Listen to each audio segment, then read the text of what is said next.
நன்றியோடு நாங்கள் துதிக்கிறோம், போற்றுகிறோம், மகிமைப்படுத்துகிறோம். சுவாமி உம்மிடத்தில் எங்களை அர்ப்பணிக்கிறோம். ஆவியானவர் பொறுப்பெடுத்துக் கொள்ளும்படி ஆசீர்வதிக்கிறோம். ஆண்டவரை அடியனை மறைத்து நீங்க பேசுங்க கர்த்தாவே. எல்லா தடைகள், எல்லா இடைவெளி நீக்கி போடுங்க ஆண்டவரே. உங்களுடைய பாதத்திலே ஆண்டவரே நாங்கள் முழு மனதோடு முழு வெள்ளத்தோடு ஆண்டவரே நாங்கள் அன்பு கொடுக்கிறவர்களாக உண்மை இருதப்பற்றி பற்றி படுகிறவர்களாக உங்களுடைய சத்தத்தை கேட்கிறவர்களாக உங்களுடைய வார்த்தையை கேட்கிறவர்களாக ஆண்டவரை கிரியை செய்கிறவர்களாக மனம் மாற்றம் அடைகிறவர்களாக மாற்றங்களை உண்டு பண்ணுகிறவர்களாக ஆண்டவரை நேசங்களை ராஜ்யங்களை சுதந்திரிக்கிற மக்களாக ஆத்துமாக்களை சுவீகரிக்கிற பிள்ளைகளாக உங்களுடைய குற்றத்தையும் உங்களுடைய சுத்தத்தையும் நிறைவேற்றுகிற பிள்ளைகளாக இந்த புதிய ஆண்டிலே எங்களை நீர் ஆண்டவரை வணைந்து கொள்ளும்படியாக எங்களை எடுத்து பயன்படுத்தும்படியாக உங்களிடத்தில் நாங்கள் அர்ப்பணிக்கிறோம். ஆண்டவரை ஆவியானவர் பொறுப்பெடுத்துக் கொள்கிறாங்க. அடியனை மறைந்து நீங்க பேசுங்க. உங்களுடைய சத்தம் மாத்திரம் கேட்கணும்பா. உங்களுடைய பிரசனத்தை நாங்கள் கேட்கணும்பா. உங்களுடைய பிரசனத்தை நாங்கள் பார்க்கணும், காணணும். ஆண்டவரே நாங்கள் உணரணும். சுவாமி எங்களுக்கு உதவி செய்யும், ஆசீர்வதியும், ஆசீர்வதியும். ஆண்டவரே நாங்கள் வந்தவர்கள் வந்தவர்களாக அல்ல, நிரப்பப்பட்டவர்களாக, புதிதாக்கப்பட்டவர்களாக, புது சிருஷ்டியாக இங்கிருந்து புறப்பட உதவி செய்யும். இயேசு கிறிஸ்துவின் மூலம் ஜெபம் எங்கள் ஜீவனுள்ள நல்ல பிதாவே. கிறிஸ்துவுக்குள் அன்பான தேவஜனமே, உங்கள் யாவரையும் ஆண்டவராகிய இயேசு கிறிஸ்துவின் இனிதான வல்லமையான பெரிதான நாமத்தினாலே நாங்கள் வாழ்த்துகிறோம். தேவன் உங்களை ஆசீர்வதித்து காப்பாராக. ஆமென், ஆமென், ஆமென். நமது மேய்ப்பனின் குரல் ஊழியர்களின் சார்பாக எங்களுடைய வாழ்த்துதல்களையும் வணக்கத்தையும் நாங்கள் தெரிவித்துக் கொள்கிறோம். தேவன் உங்கள் யாவரையும் ஆசீர்வதித்து காப்பாராக. நீங்கள் பருகி பெருகி தேவனுக்கு பிரியமான மக்களாக, சாட்சியின் மக்களாக வாழ வேண்டும் என்று சொல்லி நாங்கள் கிறிஸ்துவுக்குள் உங்களை வாழ்த்துகிறோம். அல்லேலூயா, அல்லேலூயா, அல்லேலூயா. நாம் இந்த புதிய ஆண்டில இந்த முதல் வாரத்துல, இந்த புதிய ஆண்டின் முதல் வாரத்துல நாம் கூடி வந்திருக்கிறோம். உங்களை முகமுகமாக சந்திக்கிற ஒரு உன்னதமான வாய்ப்பை கர்த்தர் கொடுத்தபடியினாலே நான் முதலாவது கரங்களை தட்டி ஆண்டவருக்கு நன்றி. அதே போல இந்த வாய்ப்பை எனக்கு கொடுத்த என்னுடைய ஊழியர்களுக்கும், உடன் ஊழியர் இருக்கிற ஊழியர்கள், இருக்கிற பெரியவர்கள், தாய்மார்கள், திருச்சபையின் பொறுப்பாளர்கள், வாலிப பிள்ளைகள், சிறு பிள்ளைகள் மாத்திரமல்ல, இந்த திருச்சபை இங்கே ஸ்தாபிக்கப்படுவதற்கு காரணமாக இருந்து கொண்டிருக்கிற இருந்த அத்துணை நல்ல உள்ளங்களுக்கும் எங்களுடைய வாழ்த்துதல்களையும் வணக்கத்தையும் நாங்கள் தெரிவித்துக் கொள்கிறோம். தேவன் நிச்சயமாக உங்களை ஆசீர்வதிப்பார். நீங்கள் பருகுவீர்கள், பெருகுவீர்கள், சாட்சியுள்ள மக்களாக வாழ்வீர்கள். அல்லேலூயா, அல்லேலூயா, அல்லேலூயா. இன்னைக்கு ஆண்டவர் உங்களோடு கூட பேசும்படியாக இந்த புதிய நாளில ஒரு அருமையான வார்த்தை நமக்கு அனுப்பியிருக்கிறார். அந்த வார்த்தையை நாம் வாசிக்க கேட்கலாம். யோவான் எழுதின சுவிசேஷம் 6வது அதிகாரம் 27வது வசனம். அழிந்து போகிற போஜனத்திற்காக அல்ல, அழிந்து போகிற போஜனத்திற்காக அல்ல, நித்திய ஜீவன் வரைக்கும். நித்திய ஜீவன் நித்திய ஜீவன் நிலை நிற்கிற நித்திய ஜீவன் வரைக்கும் நிலை நிற்கிற போஜனத்திற்காகவே கிரியை நடப்பியுங்கள். அல்லேலூயா. மறுபடியும் ஒருவர் அதை வாசிங்க. அழிந்து போகிற போஜனத்திற்காக அல்ல, நித்திய ஜீவன் வரைக்கும், நித்தியமான ஜீவன் வரைக்கும் நிலை நிற்கிற போஜனத்திற்காக கிரியை நடப்பியுங்கள். அடுத்தது, அதை மனுஷகுமாரன் உங்களுக்கு கொடுப்பார், அவரை பிதாவாகிய தேவன் உத்திரித்திருக்கிறார் என்றார். அல்லேலூயா, அல்லேலூயா, அல்லேலூயா. பக்கத்துல இருக்கிறவங்களை பார்த்து அழிந்து போகிற போஜனத்திற்காக அல்ல சொல்லுங்க. பக்கத்துல இருக்க கை கொடுத்து, பக்கத்துல இருக்கிற கை கொடுத்து, அழிந்து போகிற போஜனத்திற்காக அல்ல, பாத்தீங்க,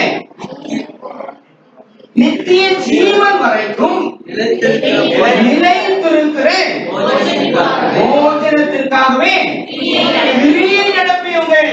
சொல்லுங்க இல்லையா? எல்லாருக்கும் சொல்லிட்டீங்களா? நாம எதற்காக கிரியை நடப்பிக்கணும்? நித்திய ஜீவன் வரைக்கும். நாம் நித்தியத்திற்குள், இப்ப நித்தியத்திற்குள் போயிட்டாலே போதும். அதுதான், அதனாலதான் வரைக்கும் போட்டிருக்கு. அங்கே போட்டிருக்க வசனத்தையே நம்ம சரியா புரிந்து கொள்ள வேண்டும். ஏன் நித்திய ஜீவன் வரைக்கும்? நித்திய ஜீவனுக்குள்ள பிரவேசிச்சுட்டா, இப்ப நீங்க எல்லாரும் ஒரு சாட்சி சொன்னீங்க. என்ன சாட்சி சொன்னீங்க? என்ன அழகா கர்த்தர் நடத்துறாரு பாருங்க. ஒரு அருமையான சாட்சிங்க. இங்க வந்து போதகர் வந்தது ரொம்ப சந்தோஷம், இங்க வந்தா நல்லது. அம்மா சொன்னாங்க, அவர் இங்க வந்தது நல்லது, இங்க திருச்சபை ஆரம்பிச்சது நல்லது, ஊழியம் செஞ்சது நல்லது.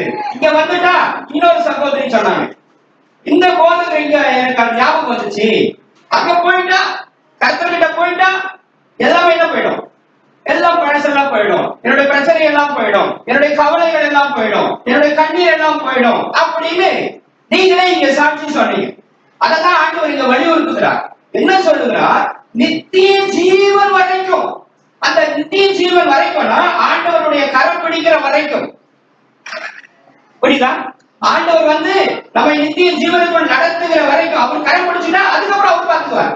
அது வரைக்கும் நம்ம என்ன பண்ணணும்? கொஞ்சம் உஷாரா நடந்து போயிட்டே இருக்கணும், நம்ம கூட போயிட்டே இருக்கணும். அது வரைக்கும் போகணும், அதுக்கப்புறம் அவர் பார்த்துக்குவார். அதனாலதான் அது நித்திய ஜீவன் வரைக்கும் அப்படின்னு போட்டிருக்கு. அதுக்கப்புறம் நித்திய காலமாக நாம் கிறிஸ்துவுக்குள் வாழ போகிறோம். அல்லேலூயா, அல்லேலூயா. கவனிக்கிறீங்களா? கவனிக்கிறீங்களா? பக்கத்துல நாங்க பேசக்கூடாது, தம்பியை உட்கார வைக்கணும், இங்க கவனம் இருக்கணும். சரியா? ரைட்டா? நீ புரியுதா? நான் தமிழ் புரியுதா? தமிழ் தானே, எல்லாம் தமிழ் தானே, நான் பேசுறது புரியுதா? நீங்க தான் ஃப்ரண்ட்ல வந்து உட்காரணும். நீங்க சின்ன பசங்களா இருக்கீங்க, வாலிப முன்னாடி வந்து உட்காரணும். வரைஞ்சிருக்கீங்களே இல்ல? தெரியல, நான் தெரியலனா? நான் நல்லா தெரியலனா? நான் பேசுறது கேக்குதா? ரைட், வெரி குட், நல்லது. சரி, வெரி குட், வெரி குட். நல்லா கவனிங்க, நல்லா கவனிங்க. ஆண்டவர் இந்த புதிய நாளை காண செய்திருக்கிறார். எப்படி? புதிய நாளை காண செய்திருக்கிறார். எத்தனையோ பேருக்கு இல்லாத சாத்தியம் நமக்கு இருக்கிறது, நமக்கு கொடுத்திருக்கிறார், நமக்கு அந்த வாய்ப்பு இருக்கிறது.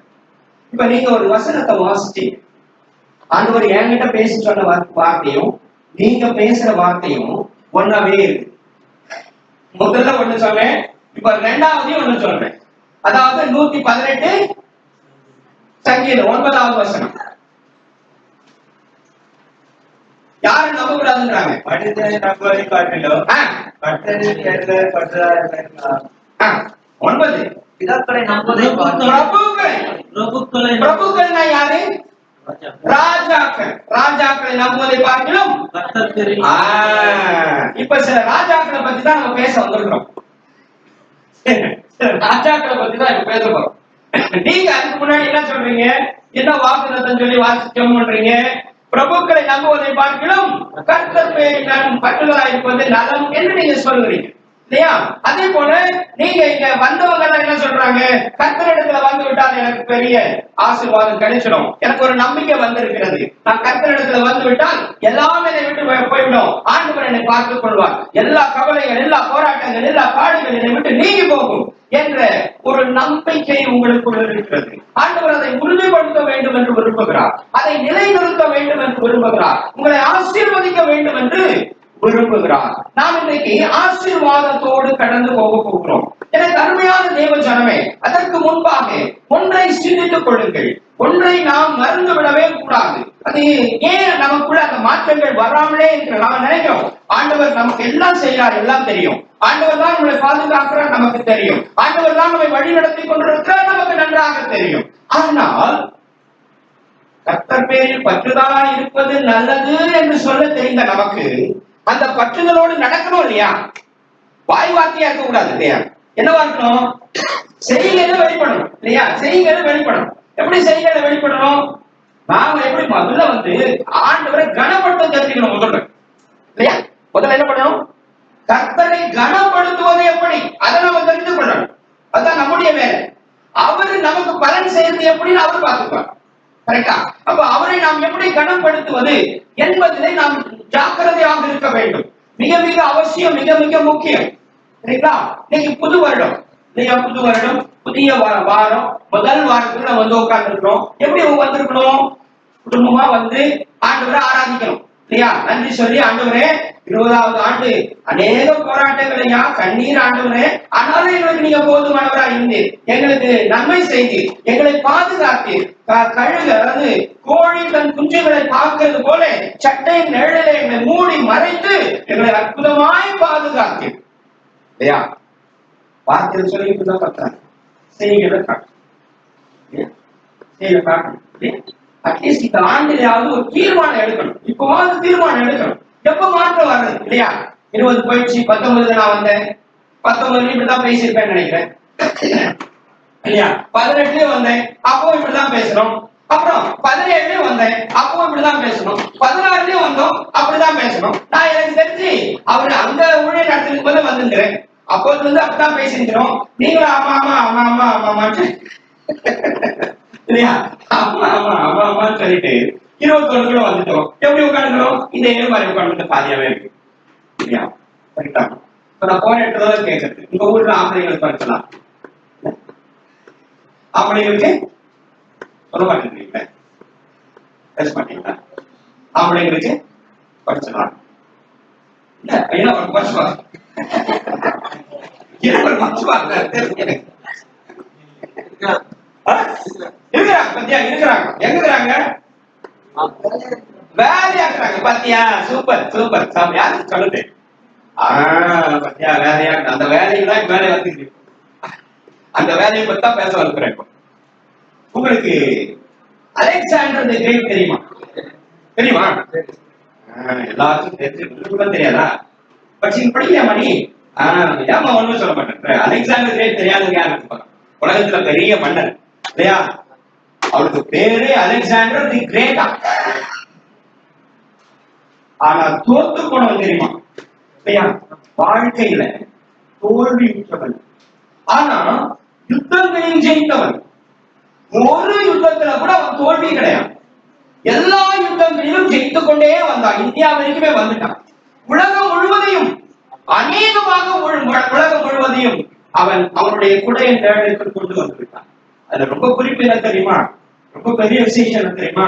20 வயசுல ஆட்சிக்கு வந்து 32, 33 கூட எல்லாம் முடிஞ்சு போச்சு. அப்போ இடைப்பட்ட காலம் ஒரு 10, 12 வருடம், அவ்வளவுதான்.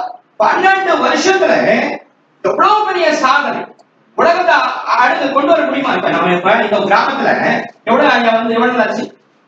நமக்கு இந்த சபை கட்டி 2009 வந்தோம். இப்ப 2011 வருஷம் ஆயிடுச்சு. அநேகமா அலெக்சாண்டர் தி கிரேட் அவன் வாழ்ந்த காலத்துக்கும் உங்க ஐயா இங்க ஊழி ஆரம்பிச்சு சர்ச்சை கட்டி இங்க பண்ணி இங்க உட்கார்ந்து இருக்கிற காலத்துக்கு அநேகமா அவன் நியர் இருக்குது. ஆனா அவன் என்ன பண்ணிட்டான்? உலகத்தையே கேப்சர் பண்ணிட்டான். கவனிச்சீங்களா? அதனால யோசிக்கணும், சிந்திக்க வேண்டும். பிரியமான விளையாட்டு கிடையாது, சிந்திக்க வேண்டும். உலகத்தையே அவன் அவனுடைய கரைகளை கீழே கொண்டு வந்துட்டான். இந்தியாவில ஒரு பகுதி பஞ்சாப்குள்ள வந்துட்டான், இன்னும் உள்ள வரல, அதுக்குள்ள ஒரு பிரச்சனை வந்துடுச்சு. அதுக்கப்புறம் அவன் இறந்து போயிட்டான், ஒரு நோய்வாய்ப்பட்டு இறந்து போயிட்டான். அவன் இருந்திருந்தான்னா இன்னும் என்னென்ன இருக்கோ அத்தனையும் முடிச்சுட்டு இருப்பான். தமிழ்நாட்டையும் வந்து கால வச்சுட்டு அங்கேயும் கிரேக்க சாம்ராஜ்யத்தை நிலைநாட்டி விட்டு அவன் வாழ்ந்து கொண்டிருந்திருப்பான். நம்ம ஒரு முக்கியமான விசேஷத்தை கவனி புரிந்து கொள்வதற்காக நான் இதை சொல்லுவேன். இன்னைக்கு சில பிரபுக்களை பத்தி நாம் பேச போறோம். நீங்கள் புரிதலுக்காக இது ரொம்ப விசேஷம். 2021 வந்துட்டோம். இன்னும் எவ்வளவு நாளைக்கு இப்படியே உட்கார்ந்து போறோம் இல்லையா? நாம் செய்ய வேண்டியது என்ன? உலகத்தை ஆதாயப்படுத்த வேண்டும். ரட்சகராக இயேசு கிறிஸ்து இந்த பூமிக்கு நம்மை ரட்சிப்பதற்காக வந்தார், நம்மை மீட்பதற்காக வந்தார். நாம ஒரு சிறு கூட்டமாக இங்க உட்கார்ந்துட்டு அப்படியே வந்துட்டு போறது, முடிஞ்சா வரலாம், இல்லைன்னா வரா போனா. சகோதரி பார்த்தா அவன் பேசுற பேச்ச பார்த்தா எனக்கு பயங்கரமா இருக்கு. ஆனால் பாருங்க, என்ன சகோதரியோட பேச்சு கேட்டா ஆனால் பாருங்க, ஆனா அவங்க ரொம்ப நாளா ஆண்டவர் விட்டு தூரம் இருந்திருப்பாங்க போல. பத்தியா பத்தியா அதே தாங்க வாழ்க்கையில இதேதான் வேலை, எல்லாருடைய வேலை இதேதான். எது நன்மைன்னு நமக்கு தெரியும், ஆண்டவர் எப்பேற்பட்டவர்னு தெரியும். ஆனால் என்ன பண்றது? விழுந்து விழுந்து எழுகிற ஒரு அநியாயமான சூழ்நிலையிலேயே வாழ்ந்து கொண்டிருக்கிறோம். இது ரொம்ப மோசம். நம்மை நாமளே கொஞ்சம் சீர்தூக்கி பார்க்க வேண்டிய நேரத்துக்கு வந்துட்டோம். நீங்க தவறா நினைச்சுக்க கூடாது. இது உங்கள் மீது உள்ள அன்பினால பேசுற ஒரு காரியம். உங்களை குறை சொல்வதோ உங்களை வேதனைப்படுத்துவதோ என்னுடைய நோக்கம் அல்ல. ஆனால் எதற்காக நான் வருவது, ஏன் அதை கூட சொல்றேன் அப்படின்னா, நீங்க எல்லாம் எப்படி இருக்க வேண்டிய ஆள், நீங்க எல்லாம் எப்படிப்பட்ட வாழ்க்கை வாழ வேண்டும், எப்படி உங்களுடைய வாழ்க்கை இருக்க வேண்டும் என்பதை சிந்தித்து பாருங்கள். நாங்க வரும்போது அம்மா சொல்லிட்டு இருந்தாங்க, ரோடெல்லாம் கூட சரியில்லைங்க, அது கஷ்டப்பாடு எப்படி போகுதுன்னு ரோடெல்லாம் கூட சரியில்லை அப்படின்னு சொல்லி வந்தாங்க. சொன்னீங்களாமா? எவ்வளவு நாளைக்கு இப்படியே வாழ்ந்துக்க போறோம்? எப்படி வாழ்ந்துக்க போறோம்? அவனுக்கு என்ன பண்றாங்க? ரோடு டைரக்டா இது அந்த ரோம சாம்ராஜ்யம் இருக்கும்போது எல்லா ரோடும் ரோமுக்கு போயிருந்துச்சு, எல்லா ரோடும் ரோமை நோக்கி போய் கொண்டிருக்கு. என்ன மாதிரி செஞ்சாங்க? என்ன மாதிரி வாழ்க்கை அவனுடைய வாழ்க்கை? ஆனா நாம் எப்படிப்பட்ட வாழ்க்கை வாழ்ந்து கொண்டிருக்கோம்? காரணம் என்ன? நாம் தேவனிடத்தில் பற்றுதலா இல்லை, நாம் தேவனிடத்தில் பற்றுதல் உள்ளவர்களாக வாழவில்லை என்பதற்கு இதெல்லாம் சான்றுகள். புரிந்து கொள்ள வேண்டும்.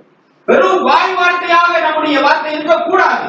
செய்கைக்கு வாங்க. கிரியை இல்லாத விசுவாசம் சென்றது. கிரியை இருக்கணும், மாற்றம் வர வேண்டும். ஆண்டவரே மாறணும், ஆண்டவரே கேட்கணும், பேசணும். ஆண்டவர் உங்களை ஒண்ணும் கேட்கல, ஒண்ணுமே கேட்கல. ஏதாவது சொல்லிக்கிறாரா? காய்கறி விட்டு கேட்டுக்கிறாரா? எதையாவது இதை செய், என்னென்னமோ இருக்குல்ல, நிறைய விஷயங்கள் இருக்குல்ல, நம்ம எல்லாம் செய்யறோம்ல, நிறைய விஷயங்கள் சொல்றாங்க இல்லையா? என்ன சொல்றது, பிரார்த்தனை பண்ணிட்டு நிறைய செய்யறாங்க இல்லையா? அதெல்லாம் இருக்கா? இல்ல, எதுவுமே கிடையாது. முட்டி போட கூட ஆண்டவர் சொல்லி கொடுக்கல. முட்டி போட்டு தான் ஜெபம் பண்ணணும்னு சொல்லவே கிடையாது. நான் தான் செய்யறோம். ஏன்? என்னை தாழ்த்துவது, நான் தாழ்த்துகிறேன் என்பதற்கு அடையாளமாக நான் முட்டி போடுறேன், அவ்வளவுதான். வசனம் சொல்லவில்லை, நம்மை முழங்கால் படியிடுன்னு சொல்லலே.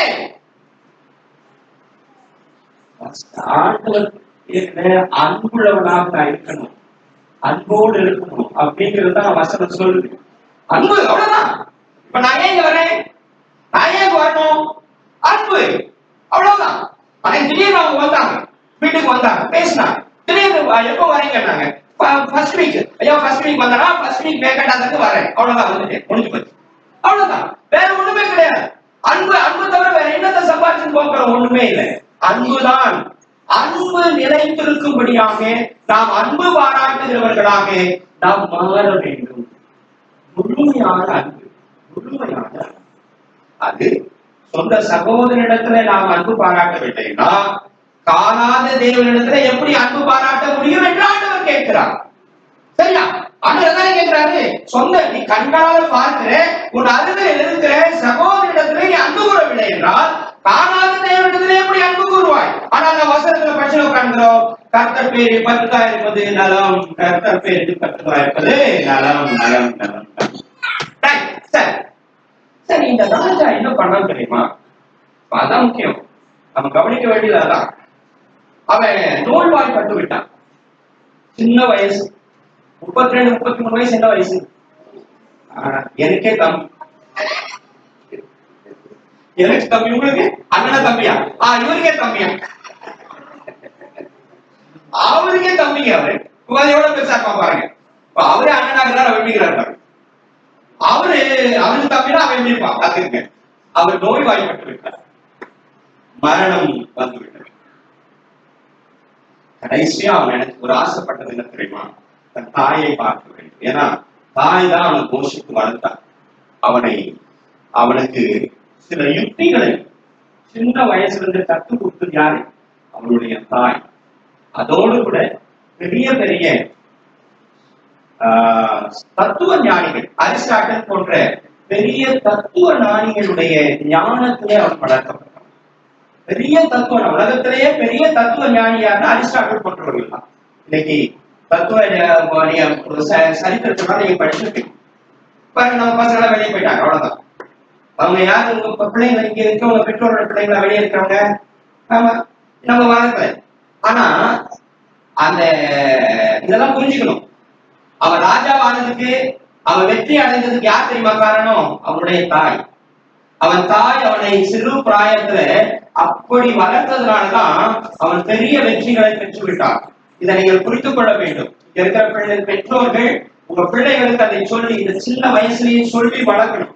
நீங்க அது வளர்க்கறதுல ஏன் தெரியல, அது நம்ம இன்னொரு நாளைக்கு பேசலாம். நான் உள்ள போனா ரொம்ப நேரம் ஆயிடும், சரிங்களா? இப்ப நம்ம விஷயத்துக்கு வரலாம். அதை கவனிங்க.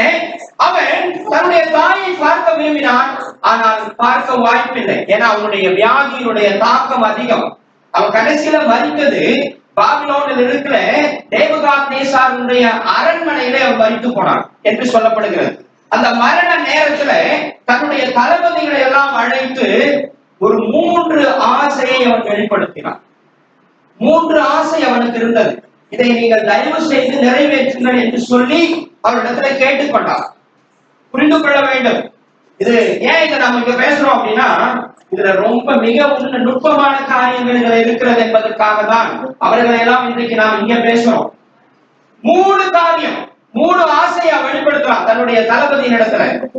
முதல் ஆசை என்ன தெரியுமா? என்னுடைய மரண அந்த பெட்டிய, என்ன சவம் இருக்கு இல்லையா, சவம், என்னுடைய சவத்தை யார் தெரியுமா தூக்கணும்? இந்த உலகத்துல பெரிய மருத்துவர்கள், எனக்கு வைத்தியம் செய்ய அரசன்னா யார் வைத்தியம் பார்த்திருப்பான்?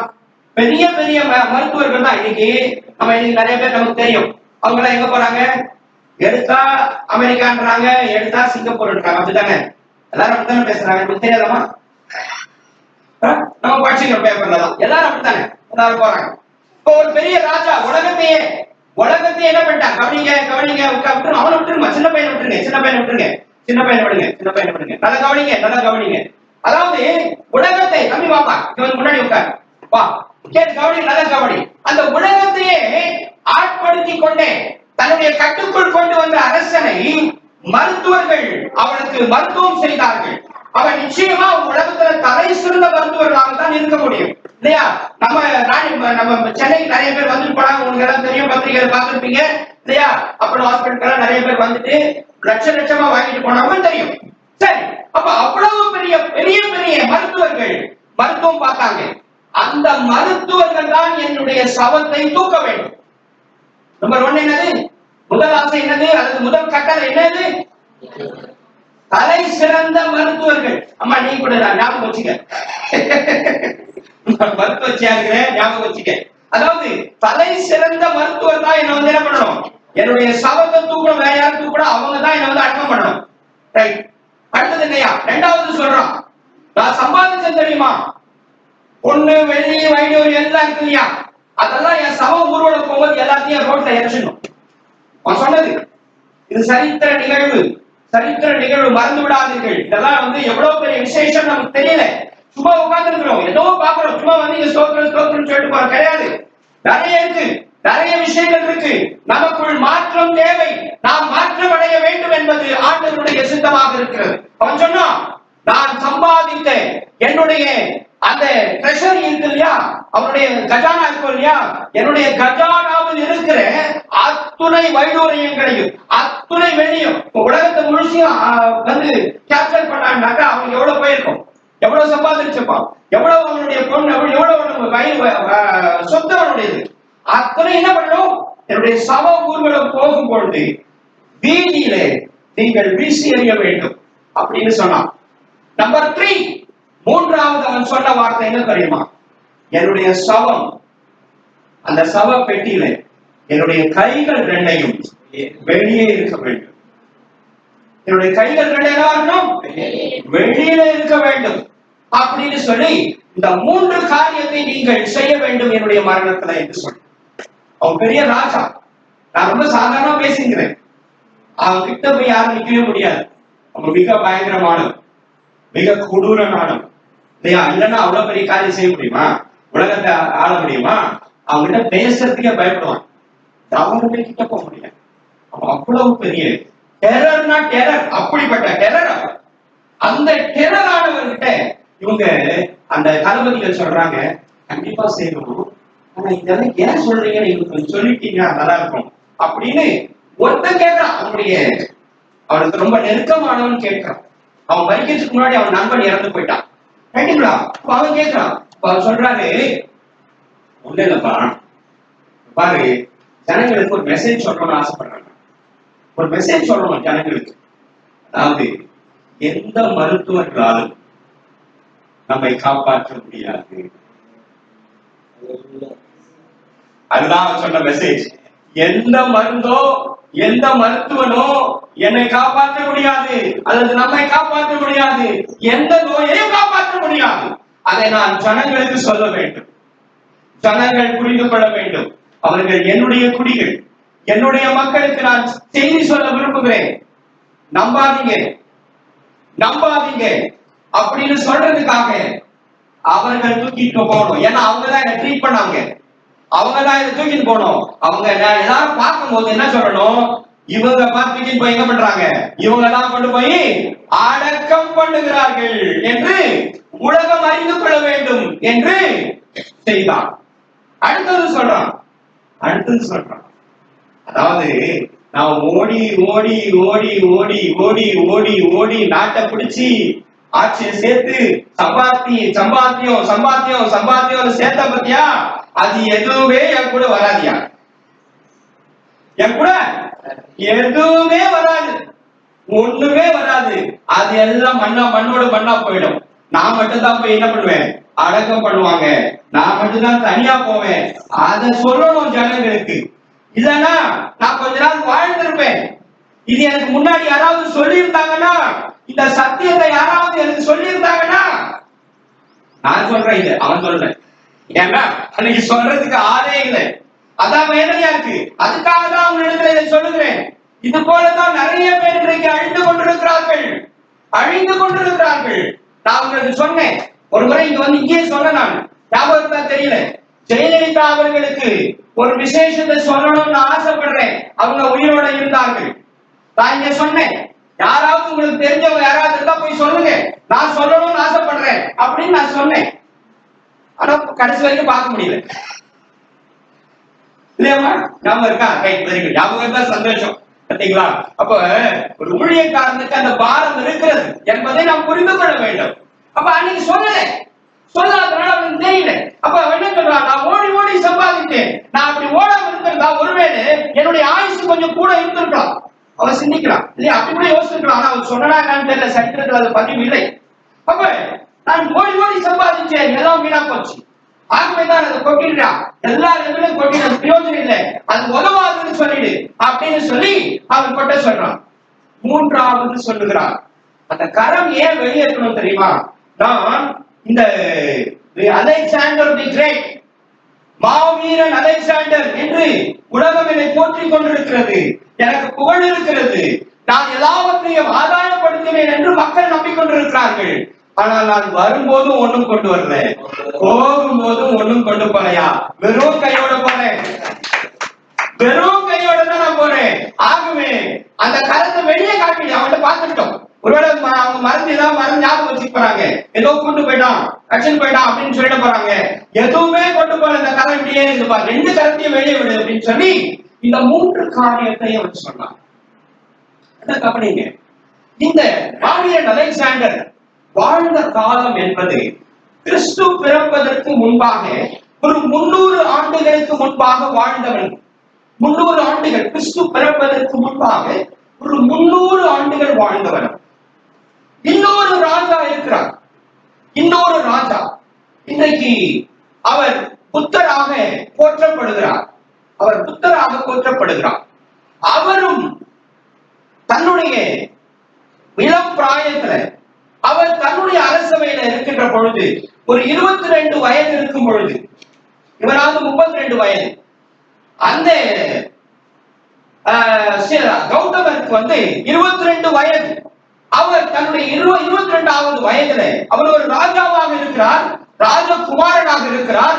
அவருக்கு இந்த உலகம் என்னன்னு தெரியவே தெரியாது.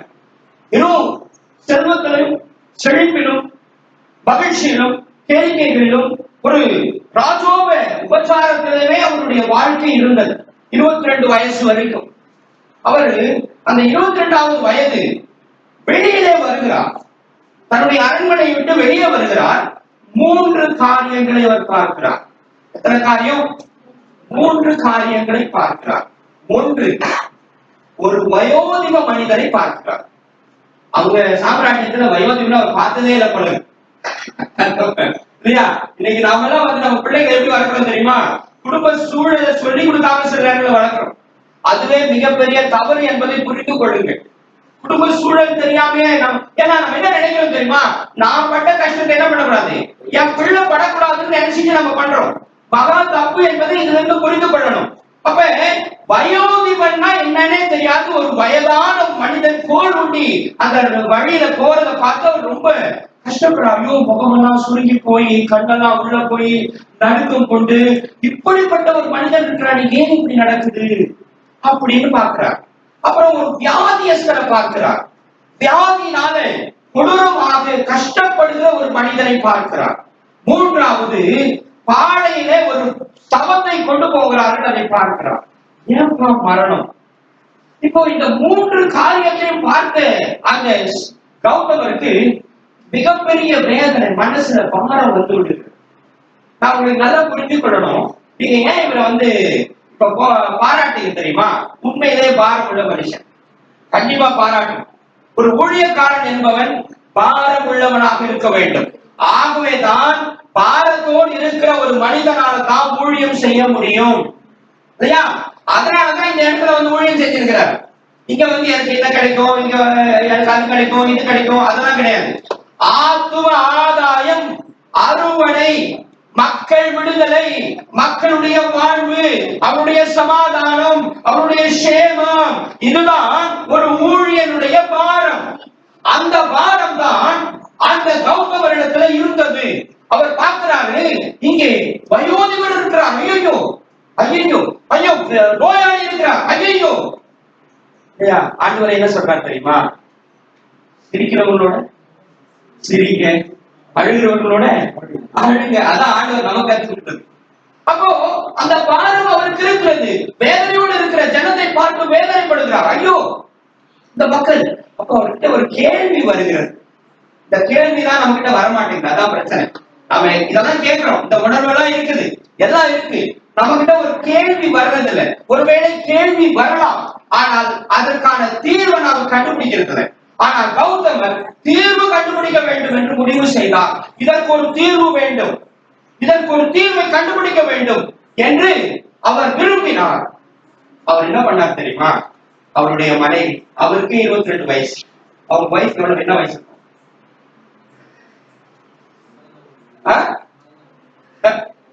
சின்ன இளம் வயசு இல்லையா?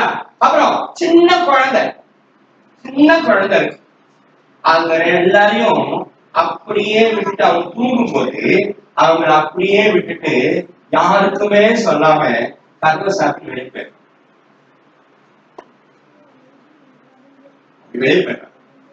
கடைசியில ஒரு 12 ஆண்டுகள் அவர் தன்னுடைய வனவாசத்திற்கு பிறகு அவர் செய்தி வெளிப்படுகிறது, ஞானம் வருகிறது. அப்ப அவர் முதல்ல பார்க்க ஆசைப்பட்டது யாரு தெரியுமா? தன்னுடைய மனைவியை பார்க்க வேண்டும். தன்னுடைய மனைவியை தான் பார்க்கணும். ஆனா அதனுடைய நோக்கம் தெரியல. ஆனா எங்களுக்கு தெரியுது அந்த நோக்கம் என்னவா இருக்கும்னு தெரியுது. ஏன் தெரியுமா? ஏன் தெரியுமா? நாம யாரும் சித்தார்த்துக்கு அல்லது அந்த கௌதமருக்கு தெளிவுபடுத்தல. ஒருவேளை இந்த வேதம் இருக்கிறது, இந்த வேதத்துல சத்தியம் இருக்கிறது, இதுல ஆண்டவர் அதனுடைய காரியத்தை சொல்லி இருக்கிறாரு அப்படின்னு யாராவது ஒருத்தர் சித்தார்த்துக்கு சொல்லியிருந்தா, அந்த கௌதமருக்கு சொல்லியிருந்தா, அவர் என்ன பண்ணிருக்க மாட்டார் தெரியுமா? வீட்டை விட்டு போயிருக்க மாட்டார். தன்னுடைய இளம் வயது மனைவியை விட்டுட்டு போயிருக்க மாட்டார். அவர் போய் ஒன்றும் புதுசா கண்டுபிடிக்கவே இல்லை. அது ஏற்கனவே இதுல சொல்லப்பட்டது. அவர் கண்டுபிடிச்சது என்ன தெரியுமா? என்ன கண்டுபிடிச்சாரு அப்படின்னா, ஏன் சரித்திரத்தெல்லாம் படிக்கதே இல்லையா நீங்க? என்னங்க? அமைதி. ஆசையே துன்பத்துக்கு காரணம்னு கண்டுபிடிச்சாரு. எதுக்கு காரணம் கண்டுபிடிச்சாரு? ஆசை தாங்க துன்பத்துக்கு காரணம்னு கண்டுபிடிச்சார். இப்ப அலெக்சாண்டர் என்ன கண்டுபிடிச்சிருப்பார் நினைக்கிறீங்க? அலெக்சாண்டர் என்ன கண்டுபிடிச்சாரு? அவரும் அதுதான் கண்டுபிடிச்சாரு. ஆசை தாயா நான் இப்படி போனதுக்கு காரணம் அப்படின்னு அதைதான் கண்டுபிடிச்சாரு அவரும், இல்லையா? அதனாலதான் தூக்கி போட்டு சொன்னாரு. போகும்போது என் சவ ஊர்வலத்துல என்ன பண்ணணும்? எல்லாத்தையும் தூக்கி போட்டுரு. ஆசை தாயா என்ன ஊர்வலா போய் நாடா போய் எல்லா நாட்டையும் வந்து கேப்சர் பண்ண வைக்கிறது. ஆனா வேதம் சொல்லுகிறது, சத்திய வேதம் என்ன சொல்லுகிறது என்று சொன்னால், 1 தீமோத்தேயு 6வது அதிகாரம் 10வது வசனம்.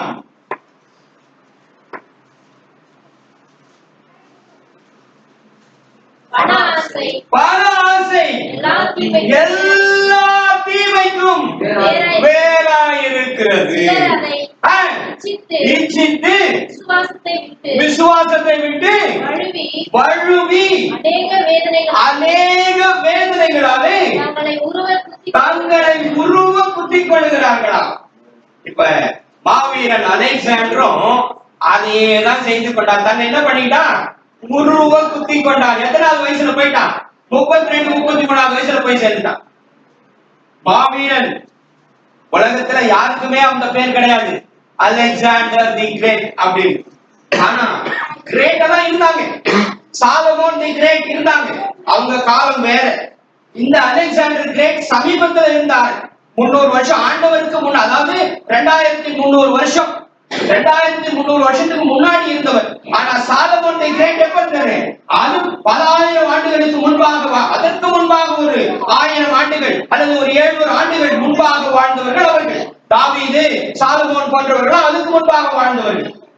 இந்த கௌதமருடைய வாழ்ந்த காலம் 600 ஆண்டுகளுக்கு முன்பாக, அந்த காலகட்டத்தில் வாழ்ந்தவர். கிறிஸ்து பிறப்பதற்கு 600 ஆண்டுகளுக்கு முன்பாக அவரும் அதே தான் கண்டுபிடிச்சார். நீங்க நல்லா ஒரு விஷயத்தை புரிஞ்சுக்கணும். 600 அதாவது கிறிஸ்து பிறப்பு, அதாவது 2000 வருஷம். கிறிஸ்து பிறந்து எத்தனை வருஷம் ஆச்சு? 2021 இருப்பார் இல்லையா? அதுக்கு முன்பாக ஒரு 600 வருஷம் அந்த காலகட்டத்தில் வாழ்ந்தவர் தான் கௌதம புத்தர். அவரும் என்னதான் கண்டுபிடிச்சாரு? பண ஆசை எல்லா தீமைக்கும் வேறா இருக்குன்னு அவரும் கண்டுபிடிச்சாரு. அவர் அததான் சொன்னாரு. என்ன சொன்னார்னா, ஆசையே துன்பத்துக்கு காரணம்னு கண்டுபிடிச்சார். இந்த அலெக்சாண்டர் அதே தான் கண்டுபிடிச்சார். இவரோட காலம் என்ன? கிறிஸ்துவுக்கு முன் ஒரு 300 ஆண்டு காலம். இன்ன வரைக்கும் நம்ம மாறவே இல்லை.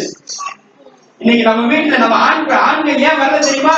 நீங்க எல்லாம் யாருமே சொல்ல, அவங்க எல்லாம் வேலைக்கு போய்க்கிறாங்க, சம்பாதிக்க போய்க்கிறாங்க. அப்படிதானமா? அப்படிதானே? அதேதான். சம்பாதிக்க எத்தனை 2 ஓட்டி இருந்தா, 3 ஓட்டி இருந்தா, 4 ஓட்டி, அப்படியே வேலை செய்யணும், சம்பாதிக்கணும். ஆனா சத்தியம் என்ன சொல்லுது? மாறவே இல்லை. என்ன மாற்றம் வந்துருச்சு? என்ன மாற்றத்தை நம்ம கத்துக்கிட்டோம்? அவ்வளவு பெரிய மாவீரனை எல்லாத்தையும் தூக்கி போட்டு போயிட்டான். அவ்வளவு பெரிய ராஜாவை தூக்கி போட்டு, ஐயோ இது ஆசை தாம்பா எல்லாத்துக்கும் காரணம். ஆனா இந்த சத்தியத்தை நான் ஏன் இதை ரொம்ப தீவிரமாக உங்களுக்கு சொல்ல வேண்டும் என்று விரும்புகிறேன் என்று சொன்னா, உள்ளத்துல எழுதி வச்சுக்கிட்ட அன்னைக்கு ஒருவேளை கௌதமருக்கு இந்த செய்தியை சொல்லி இருந்தால் அவர் மனமாறி இருப்பார். ஆனா இது இங்க இல்ல, புதிய ஏற்பாட்டில் இல்ல, பழைய ஏற்பாட்டில் ஆண்டவர் சொல்லி இருக்கிறார். பழைய ஏற்பாட்டில் இருக்கு. ஆதியாகமம் 2வது அதிகாரம், ஆதியாகமம் 2வது அதிகாரம் 16, 17 வசனத்தை வாசிங்க. ஆண்டவர் பூமியை உருவாக்கும் போதே, ஆண்டவர் இந்த பூமியை உருவாக்கும் போது ஆதாம் ஏவாள் இடத்துல ஆண்டவர் ஒரு ரகசியத்தை சொல்லுகிறார். ஒரு ரகசியம் சொல்லப்பட்டது. வாசிங்க.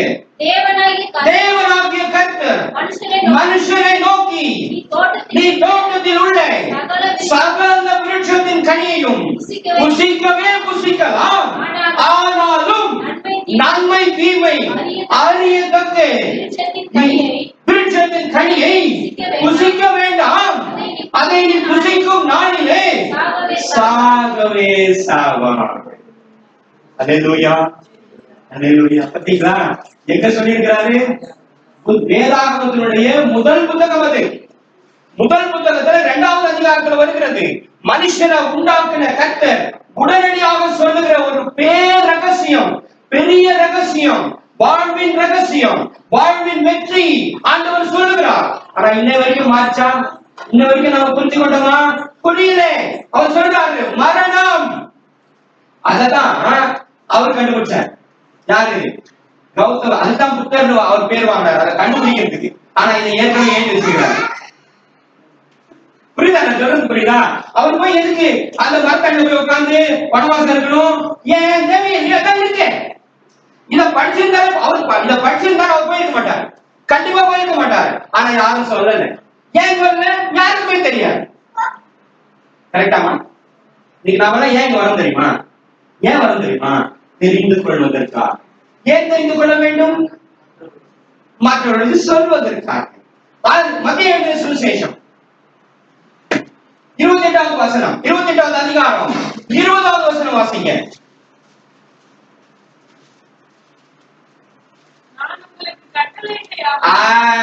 பாத்தீங்களா?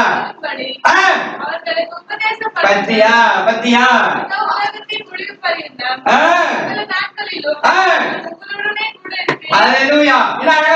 பாருங்க. நான் உங்களுக்கு கட்டளையிட்ட யாவையும் அவர்கள் கை கொள்ளும்படிக்கு. அப்ப நீங்க நானும் ஏன் இங்க உட்காரணும்? அவர் என்ன கட்டளை இடுகிறார் அதை தெரிந்து கொள்வதற்காக. நான் ஏன் தெரிந்து கொள்ள வேண்டும்? அவர்களுக்கு சொல்வதற்காக. அவர்களுக்கு சொல்லி இவர் ஏன் வந்திருக்கிறாரு, இவங்க ஏன் வந்து உட்கார்ந்துறாங்க, நான் ஏன் வரேன் சொல்வதற்காக. கர்த்தர் என்ன கட்டளையிட்டார், கர்த்தர் என்ன சொன்னார், எதை நாம் கடைபிடிக்க வேண்டும், எது வாழ்வு, எது வாழ்வின் ரகசியம் என்று அறிந்து கொள்வதற்காக நாம் இங்கே உட்கார்ந்து. அல்லேலூயா, அல்லேலூயா, அல்லேலூயா. ரெண்டு பேரு ஆண்டவரை அறியாது. இன்னொருத்தர வேதம் சொல்லு பேசு. நாம எப்படி இருக்கிறோம் இப்ப கண்டுபிடிக்கலாம். அதாவது லூக்கா எழுதின சுவிசேஷம் 19வது அதிகாரம் 1-2 வசனங்கள் வாசி. அவர் எரிகோவில் பிரவேசித்து அதன் வழியாக நடந்து போகையில் ஆயக்காரருக்கு தலைவனும் ஐஸ்வரனுமாயிருந்த தகை எண்ணப்பட்ட ஒரு மனுஷன் இயேசு எப்படிப்பட்டவரோ வாங்கி தேடினான். அவர் உள்ளனானபடியா ஜனக்கூட்டத்தில் அவரை காணப்படாமல் அவர் போகும் வழியிலே இந்த அதிகாரத்துல ஒரு சம்பவம் சொல்லப்படுகிறது. சகேயு என்ற ஒரு மனுஷனை பற்றி இந்த வார்த்தை பேசுகிறது. ஒரு மனிதன், அவனை பற்றி ஒரு விளக்கம் கொடுக்கிறது. அவன் யார் என்று வேதம் சொல்லுகிறது. முதல் வசனத்துல என்ன சொல்லப்படுகிறது என்றால், அந்த சகேயு என்பவன் ஒரு ஐஸ்வர்யவான், பணக்காரன். பணக்காரன் அப்படித்தான் அவன் பணக்காரன் அப்படின்னு போட்டிருக்கு. ரைட்டா? அடுத்து இன்னொரு விஷயம் சொல்லுது. என்ன சொல்றான்? அவன் ஆயக்காரர்களுக்கு தலைவன், அப்படின்னா அதிகாரி அப்படின்னு சொல்றது. அதிகாரிகளுக்கு அதிகாரி, மேலதிகாரி அப்படின்னு சொல்லப்பட்டிருக்கிறது. அது அவனுடைய, அவன் எந்த பட்டணத்தை வாழ்றான் அப்படின்ற காரியம் எல்லாம் அங்க இருக்கு. அடுத்த வசனத்துல என்ன சொல்லப்பட்டிருக்கு அப்படின்னு பாத்தீங்கன்னா, அவன் ஆண்டவரை பார்க்க கூடாதபடிக்கு எப்படிப்பட்டவனா இருந்தானா? அதுதான் ரொம்ப இம்பார்ட்டன்ட். இதுல ஒரு அழகான ரகசியம் இருக்கிறது. ஒரு பக்கம் அவன் ஐஸ்வர்யவான், அவன் அதிகாரிகளுக்கு அதிகாரி அப்படின்ற ஒரு லெவல், ஒரு காரியத்தை வசனம் சொல்லுது. இன்னொரு பக்கம் ஆவிக்குரிய ஜீவியத்துல, அதாவது கர்த்தரை அறிந்த அந்த காரியத்துல, கர்த்தரை அறிந்து கொண்ட அந்த விஷயத்துல அவன் யாரு? அவனுக்குள்ள இங்க எப்படி இருக்கா? உலக பிரகாரமா அவன் உயரமா இருக்கிறான். ஆனா ஆவிக்குரிய ஜீவியத்துல அவனுக்குள்ள என்று அங்கே வர்ணிக்கப்படுகிறது. அவன் ஆண்டவரை பார்க்க முடியாது. ஏன் பார்க்க முடியாது தெரியுமா? பரிசுத்தம் இல்லாமல் ஒருவரும் தேவனை தரிசிக்க முடியாது. அதான் அதனுடைய ரகசியம். அதை என்ன அழகா போட்டிருக்காங்க பாருங்க, என்ன அழகா எழுதியிருக்காங்க பாருங்க. அவன் குள்ளன் என்று சொல்லப்பட்டிருக்கிறது. ஏன்? பாவத்தோடு தேவனை தரிசிக்க முடியாது, பாவத்தோடு வாழ முடியாது. இன்னொரு விஷயம் என்ன தெரியுமா? நாம இங்க எல்லாரும் வந்திருக்கிறோம். எதற்காக நீங்க எல்லாரும் வந்திருக்கீங்க?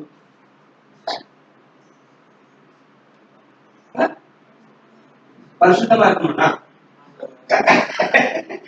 என்ன பயப்படுறீங்க? ஆண்டவரை ஆராதிக்கணும். கரெக்டா? ஆண்டவரை ஆராதிக்கணும்னு வந்திருக்கோம் இல்லையா? Very good. வேற எதுக்கு? சீக்கிரமா சொல்லுங்க. சத்தியத்தை கேட்பதற்கு. Very good. அப்புறம் என்னமா?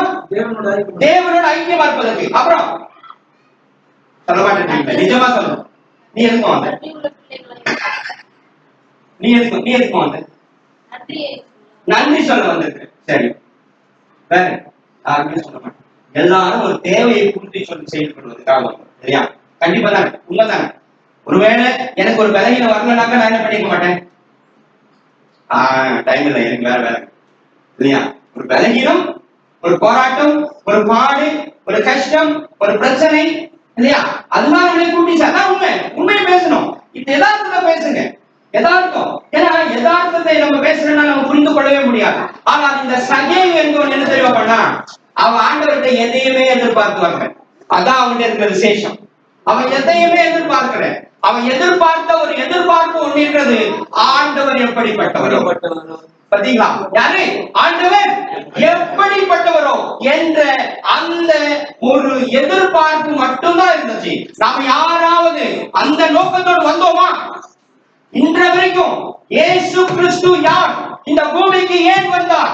அவர் ஏன் பாடுபட்டார்? அவர் என்னை எப்படி ரட்சித்தார்? அப்படி ரட்சித்திருந்தால் நான் எப்படி அவருக்காக ஜீவிக்கிறேன்? அந்த எண்ணம் வரும் இல்லையா? அந்த பயம் வரும் இல்லையா? அந்த பாயம் வரும் இல்லையா? அப்படி வரும்பொழுது இவர் கூப்பிட வேண்டியது. ஒரு மணி நேரமோ அரை மணி நேரம் முன்னாடியே வெளியே கதவு திறக்கிறதுக்கு முன்னாடி நாம தான் இருப்போம் இல்லையா? அவர் எப்படிப்பட்டவரோ என்று நான் தெரிந்திருந்தால், அவருடைய தியாகம் என்ன என்பதை நான் அறிந்திருந்தால், கரெக்டா? அவருடைய தியாகம் எப்படிப்பட்டது? அவர்தான் என்னை மீட்டார், அவர்தான் என்னை ரட்சித்தார், அவர்தான் என்னை ஆசீர்வதித்தார். அவர் என்னை ரட்சிக்கவில்லை என்று சொன்னார் நான் அழிந்து போயிருப்பேன் இல்லையா? என்னுடைய பாவத்துல நான் என்ன பண்ணிருப்பேன்? அழிந்து போயிருப்பேன். அன்றைக்கு நோவா காலத்துல இந்த அழிவு நடந்தது. ஒரு மிகப்பெரிய பிரளயம் வந்தது. அந்த மிகப்பெரிய பிரளயத்துல எல்லாரும் மாண்டு போனார்கள்.